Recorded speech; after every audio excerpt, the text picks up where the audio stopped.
Our next speaker, of course, is Congressman Simmons, who has fought many, many battles in his lifetime, in his career. I think he missed a battle at Groton High School, maybe he can tell us.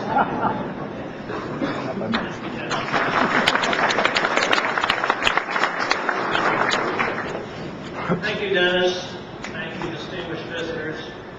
I thank the Attorney General for being here. We call him General, even though he was just a sergeant in the U.S. Marine Corps. Welcome, General. My fellow citizens, we're gathered here today to commemorate the Battle of Groton Heights. We also gather to honor the courage of our forefathers and foremothers who defended Fort Griswold and suffered the burning and looting of New London on September 6, 1781. The facts about these events are well known. They've been written about, they've been discussed, they have been reenacted. But the significance of these events are with us here today, and it is worth considering the significance of these events, especially as we approach the 5th anniversary of September 11th. Our world today is a difficult and dangerous place. There are leaders in our world who do not play by the rules. Freedom and democracy are important values which are under attack and which must be defended to be preserved. And Americans must never be afraid to stand up and defend these values. In the words of President John F. Kennedy, quote, "Let every nation know whether it wishes us well or ill, that we shall pay any price, bear any burden, meet any hardship, support any friend, and oppose any foe, to assure the survival and success of liberty." In 1781, Connecticut was a difficult and dangerous place.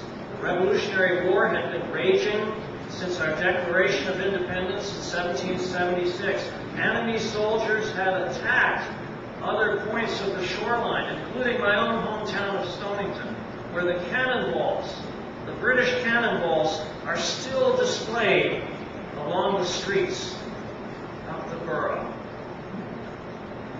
Privateers and their bounty flooded the piers and warehouses of New London, while Jonathan Trumbull supplied General Washington's forces from Lebanon, north of Norwich.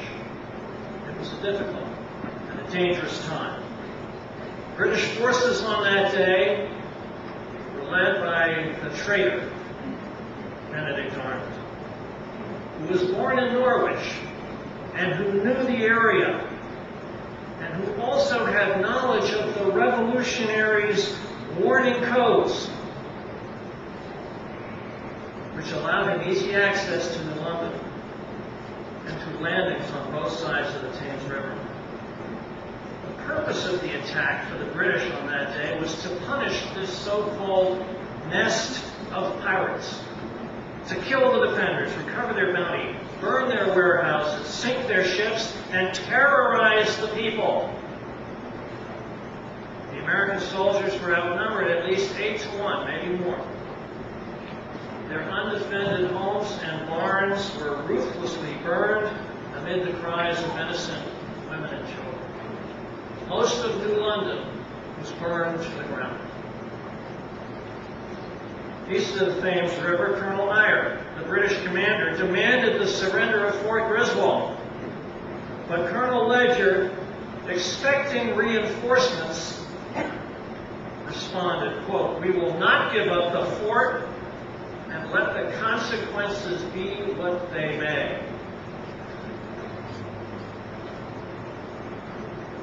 Following the courageous defense and the eventual capture of Fort Griswold, Colonel Ledger offered his sword and surrendered, only to be run through and killed on the spot.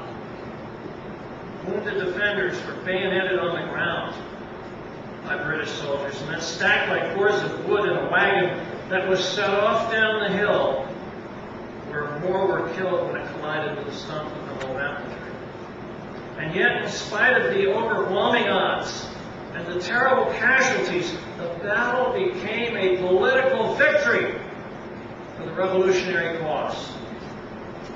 In the words of Charles Allen, the author of The Battle of Groton Heights, written in 1882, Colonel Ledyard's, quote, refusal to surrender unconditionally without a fight transformed the fort into an altar of liberty. An altar of liberty, where was made the last sacrifice on the soil of New England. American patriots rejected a safe but dishonorable surrender and chose instead to fight. They didn't run away from their responsibilities. And thus the Battle of Groton Heights and the torching of New London became the rallying cry for the revolutionary cause. It renewed the determination of Americans to be free and to govern themselves, as we have ever since.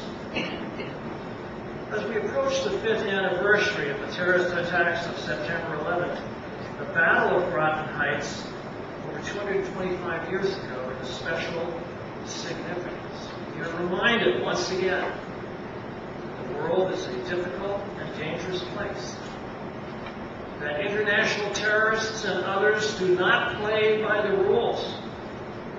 Just 5 years ago, they entered our country under false pretenses.